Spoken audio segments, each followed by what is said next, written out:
adik-adik, halo papa mama, apa kabar? Saya anak Tuhan selalu gembira bertemu lagi dengan saya hari ini. Saya mengajak semua adik-adik yang ada di rumah untuk beribadah kepada Tuhan. Yuk semuanya bangkit berdiri, mari kita angkat satu buah pujian. Allahku besar, kuat dan perkasa.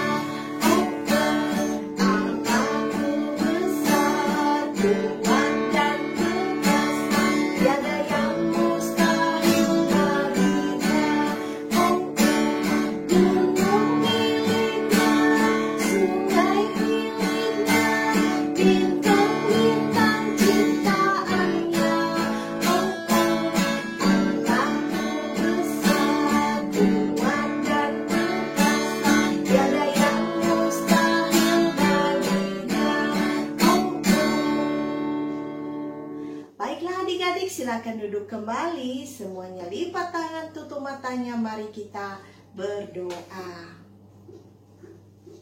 Tuhan Yesus yang baik, terima kasih untuk kesempatan yang indah yang Tuhan Yesus berikan kepada kami, di mana kami bisa beribadah lagi kepada Tuhan, dan kami bersyukur Tuhan untuk semuanya itu. Kami serahkan hidup kami ke dalam tangan Tuhan. Kami rindu kiranya Tuhan yang menguduskan kami, memberkati kami, melayakkan kami, sehingga kami dapat beribadah sesuai dengan perkenanan-Mu Bapa yang baik. Engkau berkati ibadah kami ini Bapa, mulai dari awal, pertengahan, hingga sampai pada akhirnya. Dan semuanya kami serahkan hanya di dalam satu nama, yaitu Tuhan kami Yesus Kristus. Amin. Baiklah adik-adik, hari ini saya mengajak adik-adik untuk mendengarkan cerita firman Tuhan yang terambil dari Matius pasal yang ke-15 ayat 21 sampai dengan 28, yaitu perempuan Kanaan yang percaya. Nah adik-adik yang ada di rumah, silakan memberikan pendengaran yang baik. Kakak akan menyampaikan ceritanya ya. Nah adik-adik, setelah Tuhan Yesus melakukan pelayanan di beberapa tempat, maka dia melanjutkan pelayanannya di daerah Tirus dan Sidon. Dan di sana adik-adik, Tuhan Yesus bersama dengan murid-muridnya melakukan pelayanan, ya. Dan di sana, di daerah itu, ada seorang perempuan, yaitu perempuan Kanaan yang mengikuti Tuhan Yesus. Dia juga mengikuti Tuhan Yesus karena dia sedang mengalami kesusahan, ya, di mana anaknya sedang mengalami kerasukan setan, ya, adik-adik ya. Jadi perempuan ini dia adalah seorang perempuan Kanaan, dan orang Kanaan itu adik-adik, mereka adalah orang yang tidak percaya kepada Tuhan. Dan biasanya orang Kanaan itu mereka menyembah berhala. Tetapi kita melihat di sini ada seorang perempuan Kanaan yang datang kepada Yesus, ya, mengikuti Tuhan Yesus, di mana dia berseru kepada Tuhan Yesus, "Kasihanilah aku ya Tuhan, anak Daud, karena anakku perempuan kerasukan setan dan sangat menderita." Dan kemudian adik-adik, Yesus tidak menjawab perempuan itu sama sekali. Bahkan murid-murid Tuhan Yesus juga menyuruh Tuhan Yesus untuk mengusir perempuan tersebut. Tetapi Tuhan Yesus juga menjawab perempuan itu bahwa aku diutus hanya kepada domba-domba yang hilang dari umat Israel. Jadi maksudnya adik-adik, maksudnya Tuhan Yesus di sini bahwa Tuhan Yesus hanya mau melayani orang Israel aja. Di luar dari Israel Tuhan Yesus tidak mau melayani. Tetapi perempuan Kanaan itu adik-adik mendekat dan menyembah Dia, ya, sambil berkata, Tuhan, tolonglah aku. Tetapi Yesus menjawab perempuan itu adik-adik, tidak patut mengambil roti yang disediakan bagi anak-anak dan melemparkannya kepada anjing. Nah sebenarnya ya adik-adik, ini adalah kata-kata yang sulit diterima ya oleh perempuan ini. Tetapi perempuan ini dia tidak putus asa adik-adik, dia terus saja ya. Bahkan dia menjawab Tuhan Yesus, benar Tuhan, namun anjing itu makan remah-remah yang jatuh dari meja tuannya. Maka Yesus menjawab dan berkata kepadanya, hai ibu, besar imanmu, maka jadilah kepadamu seperti yang kau kehendaki. Dan seketika itu juga adik-adik, anaknya yang sedang kerasukan setan sembuh. Nah adik-adik yang saya kasihi dalam nama Tuhan Yesus, dari cerita firman Tuhan yang barusan kita dengar saat ini, ya, apa ya yang harus kita ambil sebagai anak-anak Tuhan? Apa pelajaran penting yang kita bisa ambil dari cerita firman Tuhan ini?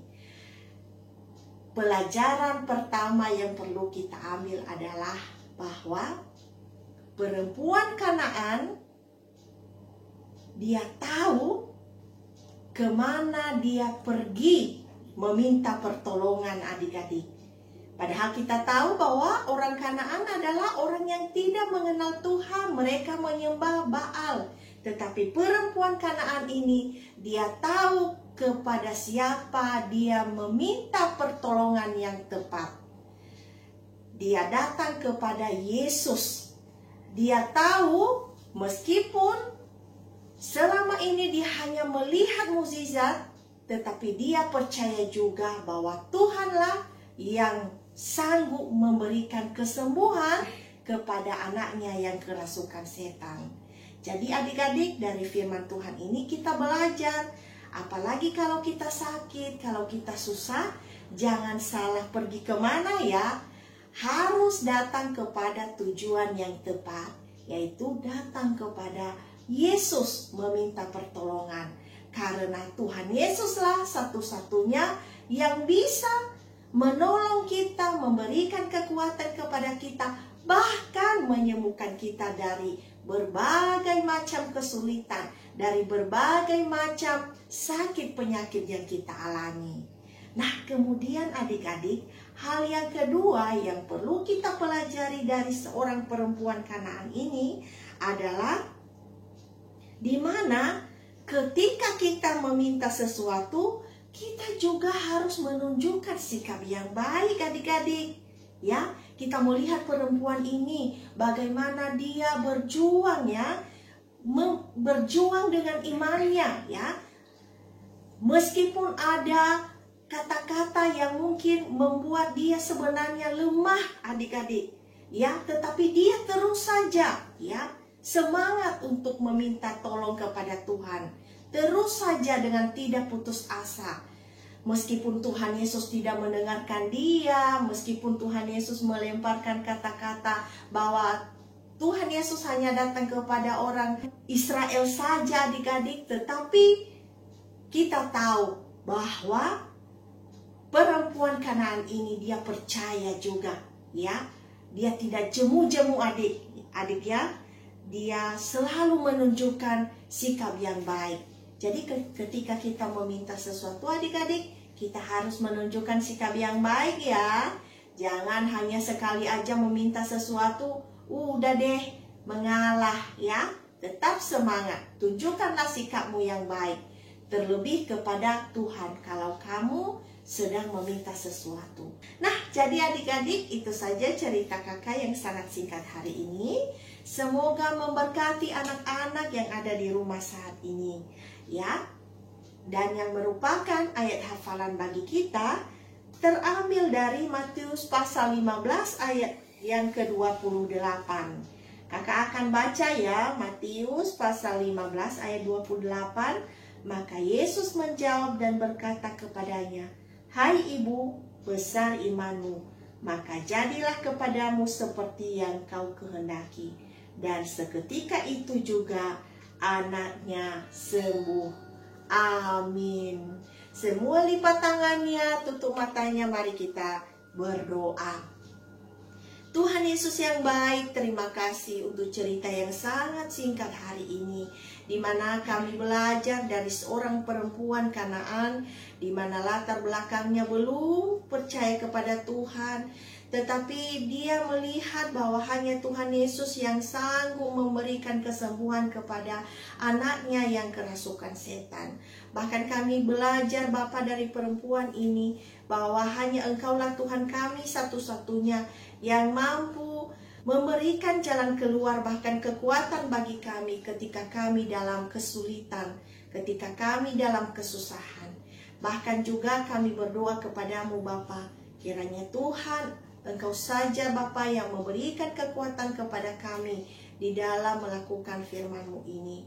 Kemudian Bapa, dari firman Tuhan ini juga kami belajar bahwa ketika kami meminta sesuatu kepadamu, maka kami juga harus dengan sabar menunjukkan sikap kami yang baik dan rasa hormat kami kepadamu. Mampukan kami Tuhan, biarlah kami tetap bertumbuh terus di dalam Tuhan, terlebih anak-anak yang mengikuti ibadah ini. Berkati setiap anak-anak yang saat ini sedang mengalami kelemahan tubuh. Kami percaya bahwa Tuhan Yesuslah yang sanggup memberikan pemulihan. Bahkan jikalau di antara anak-anak ada juga yang mengalami kesulitan, kesusahan, kiranya Tuhan juga yang menghibur mereka dan memberikan kekuatan kepada anak-anak kami. Berkati juga papa mama yang selalu mendampingi anak-anak setiap hari. Berkati dalam pekerjaan, dalam usaha. Bahkan Tuhan juga yang memperlengkapi dengan hikmat dan kebijaksanaan. Terima kasih Bapa, inilah doa kami kepadamu. Semuanya kami serahkan ke dalam tangan Tuhan. Bila sukacita daripadamu menjadi bagian dalam hidup kami dari sekarang sampai selama-lamanya. Dalam nama Tuhan kami Yesus Kristus kami sudah berdoa dan mengucap syukur. Amin. Baiklah adik-adik, saatnya bagi kita untuk mengakhiri ibadah kita. Namun sebelumnya, mari kita mengangkat pujian yang tadi ya. Allahku besar, kuat dan perkasa. Semuanya bangkit berdiri yuk.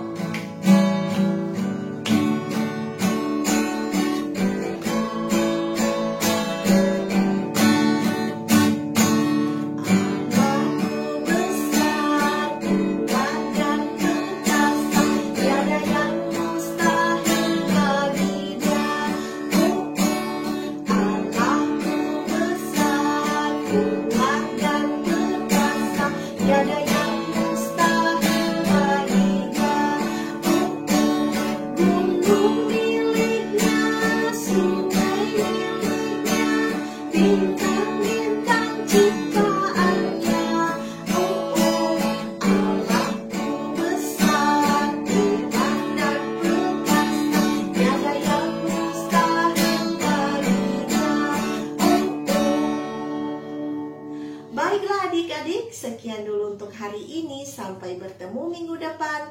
Tuhan Yesus memberkati.